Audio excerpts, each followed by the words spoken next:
श्री भगवान बोले, तुझ दोष दृष्टि रहित भक्त के लिए इस परम गोपनीय विज्ञान सहित ज्ञान को पुनः भली भांति कहूंगा, जिसको जानकर तू दुख रूप संसार से मुक्त हो जाएगा।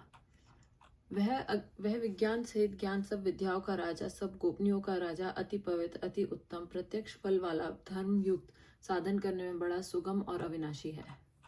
हे परंतप, इस उपयुक्त धर्म में श्रद्धा रहित पुरुष मुझको ना प्राप्त होकर मृत्यु रूप संसार चक्र में भ्रमण करते रहते हैं। मुझ निराकार परमात्मा से यह सब जगत जल से बर्फ के सदृश परिपूर्ण है और सब भूत मेरे अंतर्गत संकल्प के आधार स्थित है, किंतु वास्तव में मैं उनमें स्थित नहीं हूँ। वे सब भूत मुझ में स्थित नहीं है, किंतु मेरी ईश्वरीय योग शक्ति को देख कि भूतों का धारण पोषण करने वाला और भूतों को उत्पन्न करने वाला भी मेरा आत्मा वास्तव में भूतों में स्थित नहीं है। जैसे आकाश से उत्पन्न सर्वत्र विचरने वाला महान वायु सदा आकाश में ही स्थित है, वैसे ही मेरे संकल्प द्वारा उत्पन्न होने से संपूर्ण भूत मुझ में स्थित है, ऐसा जान। हे अर्जुन, कल्पों के अंत में सब भूत मेरी प्रकृति को प्राप्त होते हैं और अर्थात प्रकृति में लीन होते हैं, और कल्पों के आदि में उनको मैं फिर रचता हूँ। अपनी प्रकृति को अंगीकार करके स्वभाव के बल से परतंत्र हुए इस संपूर्ण भूत समुदाय को बार बार उनके कर्मों के अनुसार रचता हूँ।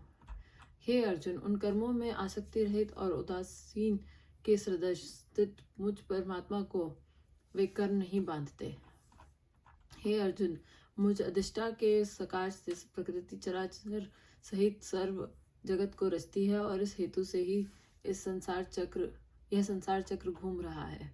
हे परम भाव को न जानने वाले मूढ़ लोग, मनुष्य का शरीर धारण करने वाले मुझ संपूर्ण भूतों के महान ईश्वर को तुच्छ समझते हैं, अर्थात अपनी योग माया से संसार के उद्धार के लिए मनुष्य रूप में विचरते हुए मुझ परमेश्वर को साधारण मनुष्य मानते हैं। वे व्यर्थ आशा, व्यर्थ कर्म और व्यर्थ ज्ञान वाले विक्षिप्त अज्ञानी जन राक्षसी, आसुरी और मोहिनी प्रकृति को ही धारण किए रहते हैं। परंतु हे कुंती पुत्र, देवी प्रकृति के आश्रित महात्मा जन मुझको सब भूतों का सनातन कारण और नाश सहित अक्षर स्वरूप जानकर अनन्य मन से युक्त होकर निरंतर भजते हैं। विदृढ़ निश्चय वाले भक्तजन निरंतर मेरे नाम और गुणों का कीर्तन करते हुए तथा मेरी प्राप्ति के लिए यत्न करते हुए और मुझको बार बार प्रणाम करते हुए सदा मेरे ध्यान में युक्त होकर अनन्य प्रेम से मेरी उपासना करते हैं। दूसरे ज्ञान योगी मुझ निर्गुण निराकार ब्रह्म का ज्ञान यज्ञ के द्वारा अभिन्न भाव से पूजन करते हुए भी मेरी उपासना करते हैं, और दूसरे मनुष्य बहुत प्रकार से स्थित मुझ विराट स्वरूप परमेश्वर की पृथक भाव से उपासना करते हैं। कृत्यु मैं हूँ, यज्ञ मैं हूँ, स्वधा मैं हूँ, औषधि मैं हूँ, मंत्र मैं हूँ, धृत मैं हूँ, अग्नि मैं हूँ और हवन रूप क्रिया भी मैं ही हूँ। इस संपूर्ण जगत का धाता अर्थात धारण करने वाला और कर्मों के फल को देने वाला पिता माता पितामह जानने योग्य पवित्र ओमकार तथा ऋग्वेद, सामवेद और यजुर्वेद भी मैं ही हूँ।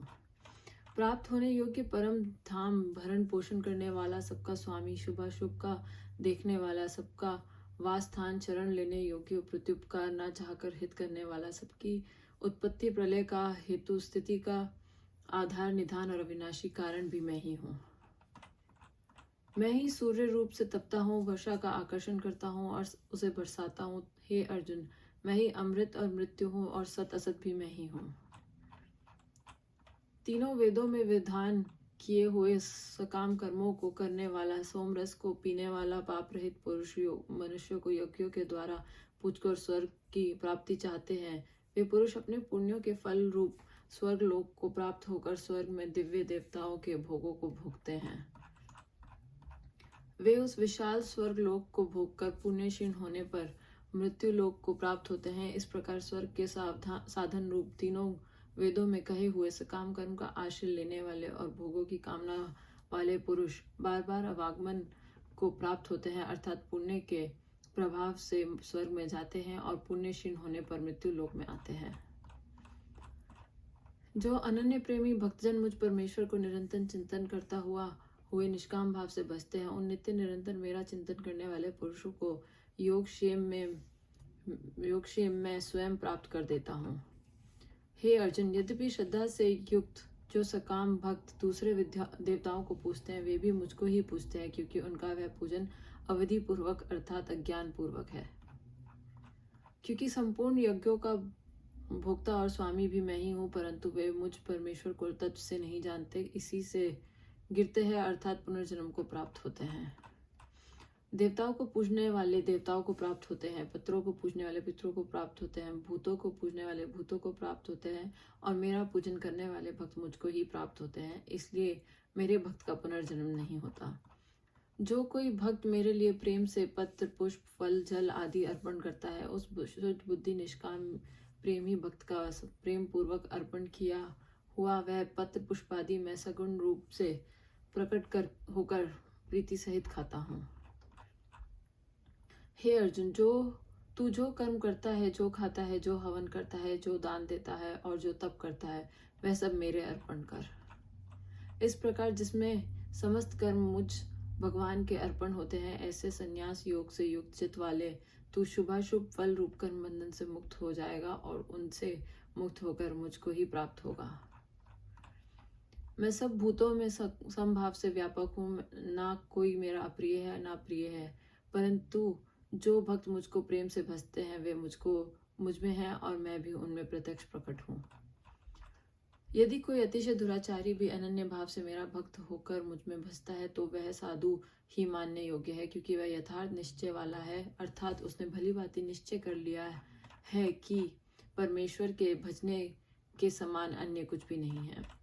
वह शीघ्र ही धर्मात्मा हो जाता है और सदा रहने वाली परम शांति को प्राप्त होता है। हे अर्जुन, तू निश्चय पूर्वक सत्य जान कि मेरा भक्त नष्ट नहीं होता। हे अर्जुन, स्त्री वैश्य शूद्र तथा पाप योनि चांडाल आदि जो कोई भी हो, वे भी मेरे शरण होकर परम गति को ही प्राप्त होते हैं। फिर इसमें तो कहना ही क्या, जो पुण्यशील ब्राह्मण तथा राजसी भक्तजन मेरी शरण होकर परम गति को प्राप्त होते हैं। इसलिए तो सुख रहित और क्षणभंगुर इस मनुष्य शरीर को प्राप्त होकर निरंतर मेरा ही भजन कर। मुझ में मन वाला हो, मेरा भक्त बन, मेरा पूजन करने वाला हो, मुझको प्रणाम कर। इस प्रकार आत्मा को मुझ में नियुक्त करके मेरे परायण होकर तू मुझको ही प्राप्त होगा। ओम जय भगवद गीता।